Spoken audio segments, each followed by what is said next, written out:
आज का हमारा टॉपिक जो रहेगा वो रहेगा बैंकिंग अवेयरनेस, यानी आईबीपीएस के एग्जाम में जो कॉमन रिटन एग्जाम आता है उसमें बैंकिंग में जो बैंकिंग अवेयरनेस है यानी जीके जो है उसके टॉपिक को कवर करने का प्रयास करेंगे। तो बैंकिंग अवेयरनेस में आज हम शुरू करते हैं। सबसे पहले भारत में आपको पता है कि फाइनेंशियल मार्केट है, यानी भारत में फाइनेंशियल मार्केट का ही पार्ट जो है बैंकिंग होता है। तो भारत में सबसे पहले आपको पता है कि गवर्नमेंट ऑफ इंडिया जो है यानी भारत सरकार जो है वो सारी प्लानिंग करती है और सभी प्रकार के जो फाइनेंशियल काम है, जो भी इकोनॉमिक डेवलपमेंट होती है, देश की डेवलपमेंट होती है, उसको गवर्नमेंट ऑफ इंडिया करती है।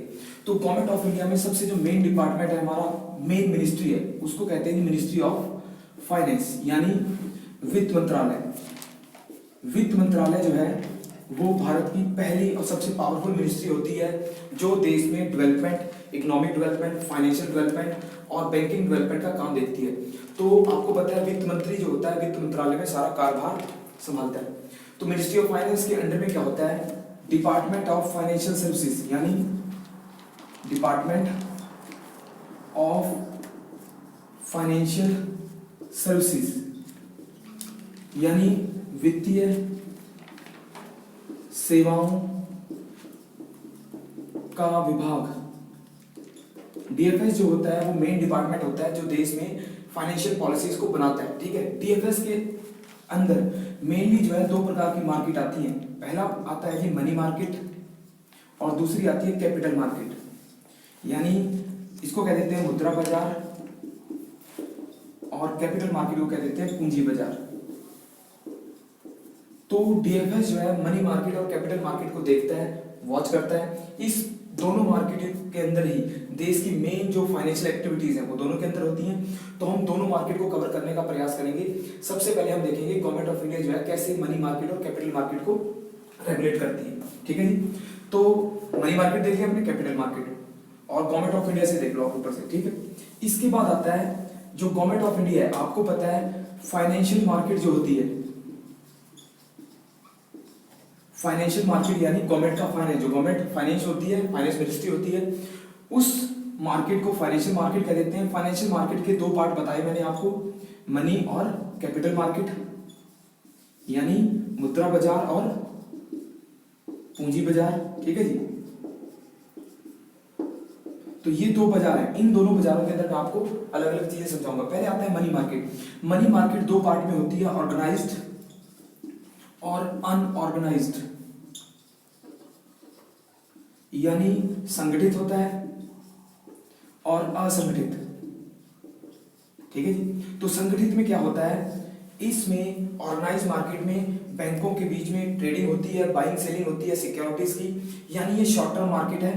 ठीक है जी, शॉर्ट टर्म मार्केट में क्या होता है, सीपी कमर्शियल पेपर हो गए, सीबी कमर्शियल बिल्स हो गए, टी बिल्स हो गए, इसके अलावा टी बिल रेपो मार्केट आ जाती है इसी में। ठीक है जी, तो रेपो हो गया commercial paper, commercial bill, treasury bills और रेपो मार्केट, ये जो है ऑर्गेनाइज मनी मार्केट का पार्ट होता है जिसमें buying selling of commercial bills, commercial papers, treasury bill होती है। तो शॉर्ट टर्म मार्केट यानी लेस देन 1 ईयर होती है हमारी शॉर्ट टर्म मार्केट। ठीक है जी, तो ये देख लिया हमने।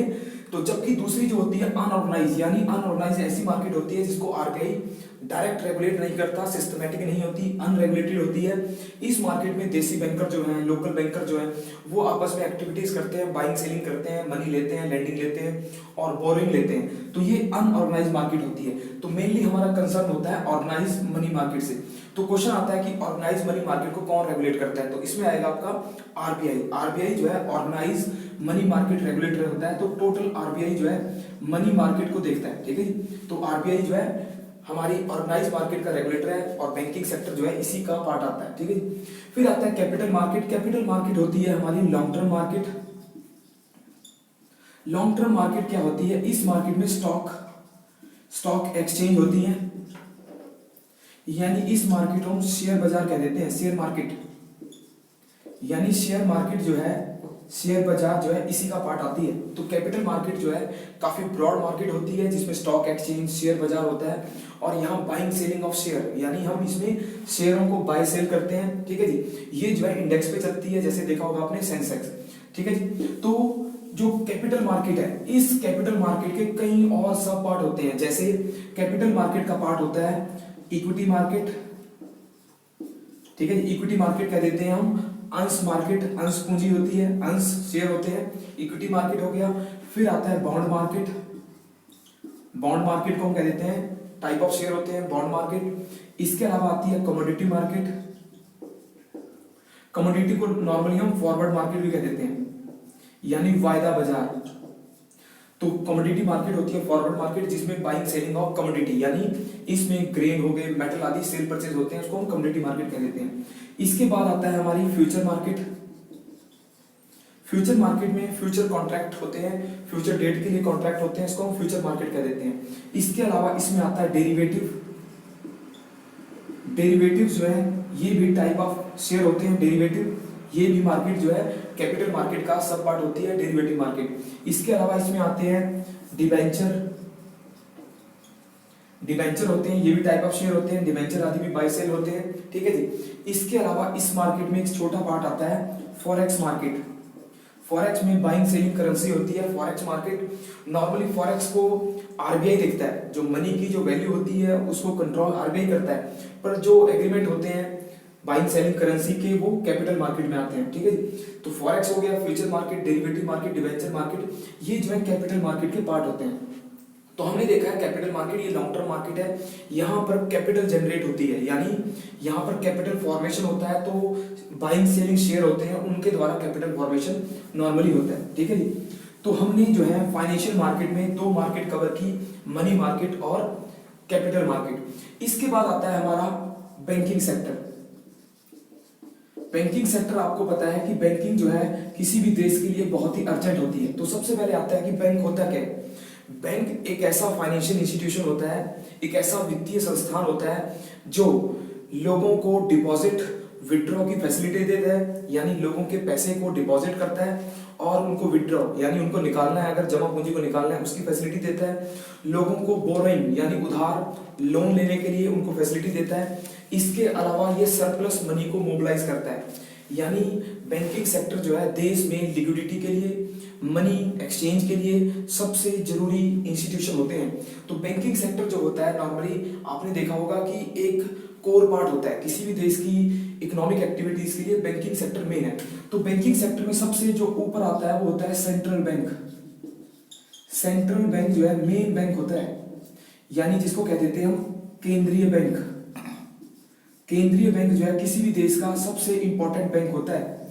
तो जैसे भारत में केंद्रीय बैंक में आएगा आरबीआई, तो आरबीआई जो है एपेक्स बैंक, यानी किसी भी देश के बैंकिंग सेक्टर को रेगुलेट करने के लिए सेंट्रल बैंक जरूरी होता है, रेगुलेटर होता है, एपेक्स होता है, टॉप मोस्ट होता है। तो जैसे भारत में आरबीआई जो है टॉप मोस्ट यानी एपेक्स बैंक है, जो रेगुलेटर बैंक है, तो RBI is a central bank. तो भारत में आरबीआई जो है एक सेंट्रल बैंक का रोल प्ले करता है, ठीक है जी। इसके बाद सेंट्रल बैंक के बाद और बैंक होते हैं जैसे पब्लिक सेक्टर बैंक। इसके अलावा दूसरे टाइप के बैंक होते हैं पब्लिक सेक्टर बैंक। ये नॉर्मल बैंक होते हैं जो कस्टमर को, कंज्यूमर को बैंकिंग फैसिलिटी प्रोवाइड करते हैं, डिपॉजिट, विड्रॉ, लोन आदि की।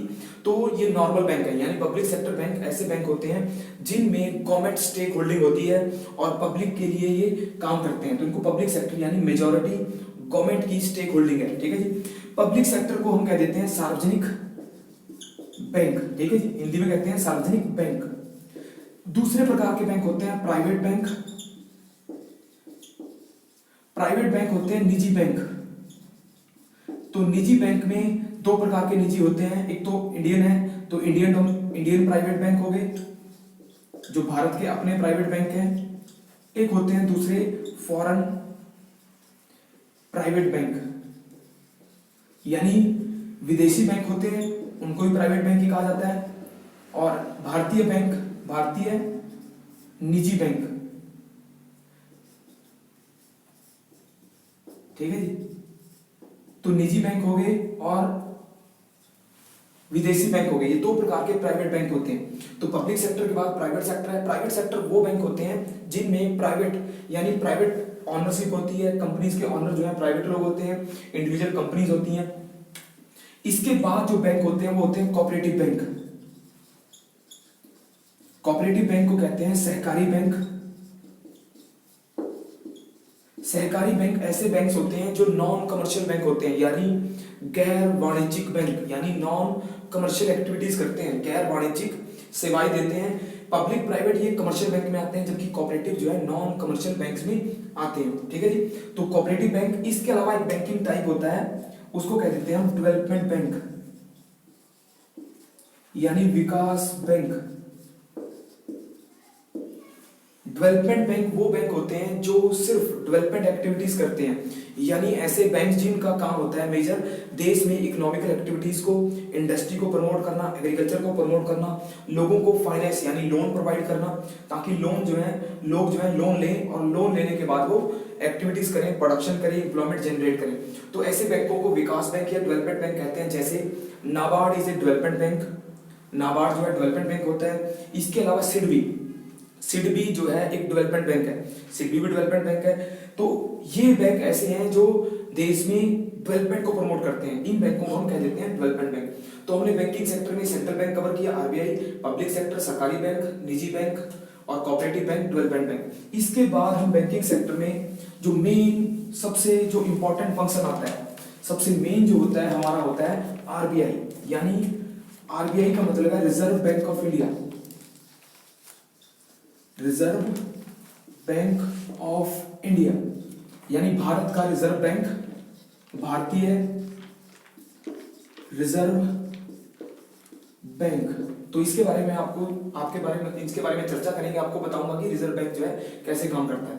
रिजर्व बैंक जो है भारत में आपको पता है 1 अप्रैल 1935 को स्टैब्लिश हुआ था, 1 अप्रैल 1935 को स्टैब्लिश हुआ है। इसको रिकमेंड किया था हिल्टन यंग कमीशन ने, यानी हिल्टन यंग कमीशन ने आरबीआई को रिकमेंड किया था। ठीक है जी। फिर आता है 1934 में 1934 में आरबीआई एक्ट पास हुआ था। तो क्वेश्चन आता है आरबीआई जो है किस एक्ट में बना है, तो आरबीआई एक्ट 1934 में आरबीआई स्टेब्लिश हुआ है, यानी आरबीआई की स्थापना हुई है 35 में और एक्ट था उसका 34 में, आरबीआई एक्ट कह देते हैं।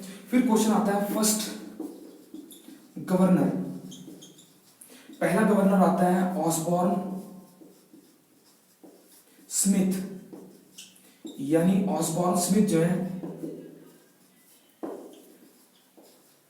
आरबीआई के फर्स्ट गवर्नर थे, जो 1935 में थे, ऑसबॉर्न स्मिथ। ठीक है जी। इसके बाद क्वेश्चन आता है फर्स्ट इंडियन, पहला भारतीय, फर्स्ट इंडियन, तो आएगा सी डी देशमुख, यानी C D Deshmukh. C D Deshmukh जो है फर्स्ट इंडियन गवर्नर थे, जो 1947 के आसपास भारत के आरबीआई के गवर्नर बने थे। ठीक है जी। इसके अलावा क्वेश्चन आते हैं आपको कि आरबीआई का हेडक्वार्टर, यानी आरबीआई का फर्स्ट हेडक्वार्टर कहां था। ठीक है, लिख लिया आपने, ये आरबीआई का फर्स्ट हेडक्वार्टर लिखना है आपको। तो फर्स्ट हेडक्वार्टर आता है आपका, आरबीआई का फर्स्ट हेडक्वार्टर था 1935 में कलकत्ता में, यानी कलकत्ता इसका पहला हेडक्वार्टर था। और 1937 में ये परमानेंटली बॉम्बे यानी मुंबई ट्रांसफर हो गया था। वर्तमान में इसका हेडक्वार्टर जो है मुंबई में, तो 37 से मुंबई में ही है। तो भारत का सेंट्रल बैंक जो है आपको पता है उसका हेडक्वार्टर है मुंबई में। क्वेश्चन आते हैं आपको आरबीआई के बारे में कि भारत की फाइनेंशियल कैपिटल या भारत की इकोनॉमिक कैपिटल, तो आपको मुंबई लगाना है, क्योंकि भारत की मेजर इकोनॉमिकल एक्टिविटीज जो है मुंबई से होती हैं। मेजर बैंक्स के हेडक्वार्टर है, आरबीआई का हेडक्वार्टर वही है। तो हमारी फाइनेंशियल मार्केट आती है आरबीआई। ठीक है, जो आरबीआई गवर्न करता है और मुंबई में होती है। तो हमने देखा आरबीआई स्टेब्लिश हुआ था। इसके अलावा क्वेश्चन आते हैं फैक्ट में, first women deputy governor of RBI, यानी आरबीआई में फर्स्ट वुमेन डिप्टी गवर्नर कौन बनी है, तो उनका नाम आता है पीजे उदेशी जो है फर्स्ट वुमेन डिप्टी गवर्नर थी। इसके अलावा आपको पता होगा कि आरबीआई में गवर्नर की पोस्ट पर कभी भी कोई फीमेल यानी वुमेन अभी तक कोई भी नहीं बनी है, तो डिप्टी गवर्नर तक पहुंची है पीजे उदेशी। ठीक है जी। इसके अलावा वर्तमान में जो गवर्नर है, वर्तमान में आरबीआई के गवर्नर आते हैं उर्जित पटेल। तो उर्जित पटेल जो है इस समय वर्तमान गवर्नर है, और ये जो है 2016 से लेकर 2019 तक रहेंगे। और उर्जित पटेल ने रिप्लेस किया रघुराम राजन को। रघुराम राजन फेमस गवर्नर रहे हैं, अभी रिटायर हुए हैं। उसके बाद आए हैं उर्जित पटेल, तो उर्जित पटेल का कार्यकाल अभी चल रहा है, ठीक है जी। अब आता है रिजर्व बैंक ऑफ इंडिया में कि रिजर्व बैंक ऑफ इंडिया जो है कौन कौन से फंक्शन करता है, यानी इसके कार्य देखने हैं, फिर आते हैं इसकी पावर्स देखनी है, शक्तियां देखनी है इसकी कि आरबीआई जो है किस किस शक्ति का प्रयोग करता है, कौन कौन सी पावर होती है इसके पास, और मेजर इसके फंक्शन देखने हैं, ठीक है जी। तो हमें फंक्शन और पावर कवर करने हैं, मैं आपको धीरे धीरे इसके बताता हूँ। सबसे पहले आता है आरबीआई जो है, RBI is a central bank, RBI जो है सेंट्रल बैंक है, यानी मैंने बताया था आपको केंद्रीय बैंक, आरबीआई जो है केंद्रीय बैंक होता है। तो केंद्रीय बैंक जो है ऐसा बैंक होता है जो देश की बैंकिंग सेक्टर को रेगुलेट करता है, जो देश के बैंकिंग सेक्टर को रेगुलेट करता है। इसके अलावा देश का एपेक्स यानी सबसे ऊपरी यानी सबसे टॉप मोस्ट यानी एपेक्स बैंक होता है, सबसे ऊंचा बैंक होता है। जैसे हम देखेंगे आरबीआई सबसे ऊपर है, ठीक है जी। इसके बाद आते हैं एआईएफआई यानी फाइनेंशियल इंस्टीट्यूशन। फाइनेंशियल इंस्टीट्यूशन जो है ऐसे बैंक्स होते हैं जिनको हम वित्तीय संस्थान कह देते हैं, वित्तीय संस्थान। तो वित्तीय संस्थान जो है ऐसे बैंक्स होते हैं जो आरबीआई के नीचे सब रेगुलेटर होते हैं, जो सेक्टर यानी सेक्टोरल रेगुलेशन करते हैं। जैसे नाबार्ड हो गया, लिख लेना आप, नाबार्ड हो गया, सिडबी हो गया, सिडबी के बाद आता है एनएचबी, एनएचबी के बाद आता है आईडीबीआई, ठीक है जी। इसके बाद आता है एक्सिम बैंक। ये जो है all India financial institution count होते हैं। नाबार्ड एग्रीकल्चर को रेगुलेट करता है, सिडबी जो है स्मॉल इंडस्ट्री को रेगुलेट करता है, छोटे उद्योगों को, लघु उद्योगों को। NHB national housing bank housing sector को रेगुलेट करता है, और आईडीबीआई इंडस्ट्रियल डेवलपमेंट बैंक होता है, ये बड़ी इंडस्ट्री यानी लार्ज इंडस्ट्री को रेगुलेट करता है। और एक्सिम बैंक करता है एक्सपोर्ट इंपोर्ट यानी आयात निर्यात को रेगुलेट करता है। तो ये सारे बैंक जो हैं ये फाइनेंशियल इंस्टीट्यूशन होते हैं जो आरबीआई के अंडर में काम करते हैं, आरबीआई इनको भी देखता है। इसके बाद आता है फाइनेंशियल इंस्टीट्यूशन के बाद आते हैं तीसरे लेवल में नॉर्मल बैंक्स। मैं ऐसे बना देता हूं, जो बैंक्स होते हैं जैसे मैंने लिख दिया था पब्लिक सेक्टर बैंक है, private bank, foreign bank, RRB, cooperative bank, ये सारे जो हैं नॉर्मल बैंक है, यानी थर्ड लेयर में आते हैं public sector, private, foreign bank, ठीक है जी। तो आरबीआई के बाद ऑल इंडिया फाइनेंशियल इंस्टीट्यूशन, उसके बाद बैंक्स नॉर्मल जो पब्लिक सेक्टर बैंक है जिनसे हम डील करते हैं, और सबसे नीचे आता है कस्टमर यानी ग्राहक आता है, ग्राहक यानी हम, जनता आती है, पब्लिक आती है। तो पब्लिक क्या करती है, बैंकों से सर्विस लेती है, और बैंक जो है ऑल इंडिया फाइनेंशियल इंस्टीट्यूशन से भी डील करते हैं और आरबीआई से डील करते हैं। तो टोटल मार्केट को रेगुलेट करना आरबीआई का काम होता है। आरबीआई इनको भी देखता है, उसके बाद इनको भी देखता है, और ग्राहक को। तो यानी आरबीआई जो है इनडायरेक्टली जनता को, पब्लिक को, कस्टमर को रेगुलेट करता है, और ये पॉलिसीज जो है इसकी सेंट्रल बैंक का पार्ट होती है, ठीक है। तो सेंट्रल बैंक में फिर आता है एपेक्स है, ये टॉप मोस्ट है। क्वेश्चन आता है कि RBI is the last resort of credit या लेंडिंग, यानी आरबीआई जो है अंतिम मंजिल होता है, अंतिम मंजिल होता है लेंडिंग की यानी लोन की, साख की। तो आरबीआई जो है लास्ट, यानी हम सबसे ऊपर जो लोन लेते हैं वो आरबीआई से लेते हैं। पब्लिक तो डायरेक्टली नहीं लेती, पर बैंक जो है आरबीआई से लेते हैं। इसके बाद कोई और पोजीशन, कोई और बैंक जो है नहीं होता। आरबीआई लास्ट मंजिल है, लास्ट रिजॉर्ट है जो लोन या क्रेडिट सप्लाई करता है, ठीक है जी।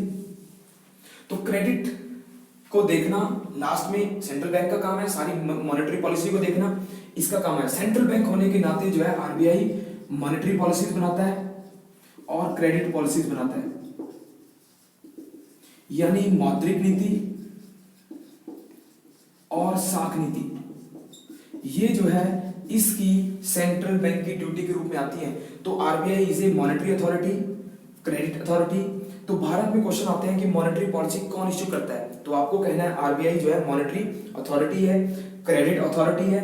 और भारत में मॉनेटरी और क्रेडिट पॉलिसी जो है इश्यू होती है मुंबई से, गवर्नर ऑफ आरबीआई जो है ये पॉलिसी इशू करता है। इस पॉलिसी से देश में लोन के रेट जो होते हैं, बैंक रेट होता है, रेपो रेट होता है, वो चेंज होते हैं। तो पब्लिक जो है, बैंक जो है, सभी जो है सेंट्रल बैंक की इस पॉलिसी के ऊपर निगाह रखते हैं, नजर रखते हैं कि क्या इसमें चेंजेस हो रहे हैं।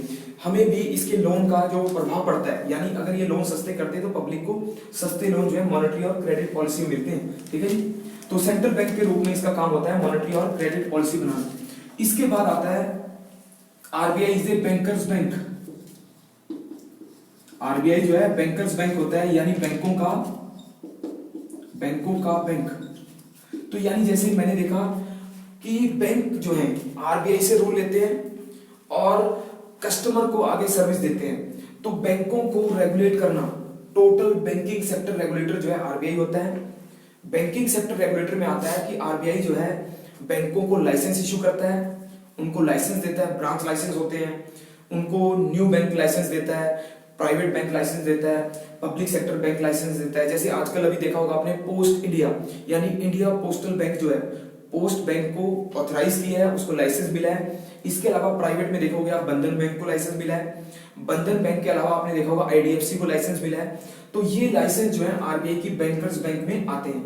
इसके अलावा बैंकर्स बैंक में आरबीआई जो है उनको रेगुलेट करता है। इसके अलावा उनकी पॉलिसीज को देखता है। इसके अलावा उनको सुपरविजन करता है। सुपरविजन यानी निगरानी। सुपरविजन हो गया, मॉनिटरिंग, सुपरविजन और रेगुलेशन। ये तीनों काम जो है आरबीआई के बैंकर्स बैंक में आते हैं। तो आरबीआई जो है भारत में बैंकर्स बैंक होता है, बैंकों को रेगुलेट करता है। ठीक है जी। इसके बाद आता है आरबीआई जो है भारत में करेंसी अथॉरिटी होता है।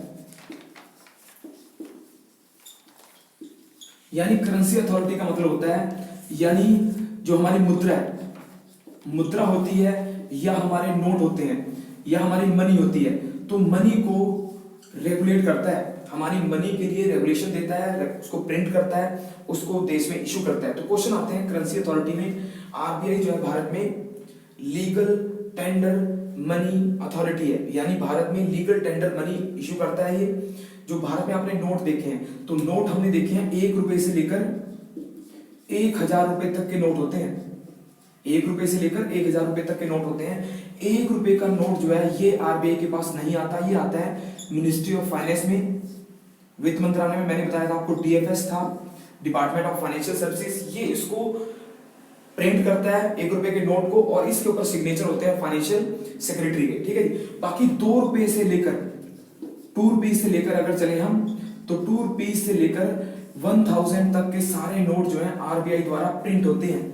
तो आरबीआई भारत में बड़े नोटों को प्रिंट करता है, 2 रुपए से लेकर 10 रुपए, 20 रुपए, 50 रुपए, 100 रुपए, 500 रुपए और 1000 रुपए। ठीक है। तो ये नोट जो है आरबीआई द्वारा इश्यू होते हैं। तो नोट बनाना जो है, करेंसी बनाना आरबीआई का काम होता है। ठीक है जी। इसके अलावा आता है भारत में आरबीआई जो है लिक्विडिटी को कहते हैं हम तरलता। लिक्विडिटी को मैनेज करता है। लिक्विडिटी, तरलता, यानी देश में टोटल कितनी लिक्विडिटी है, कितनी करेंसी मौजूद है, कितनी पब्लिक के पास है, कितनी बैंकों के पास, कितनी मनी डिपॉजिट है, कितनी उनके पास सर्कुलेशन में। तो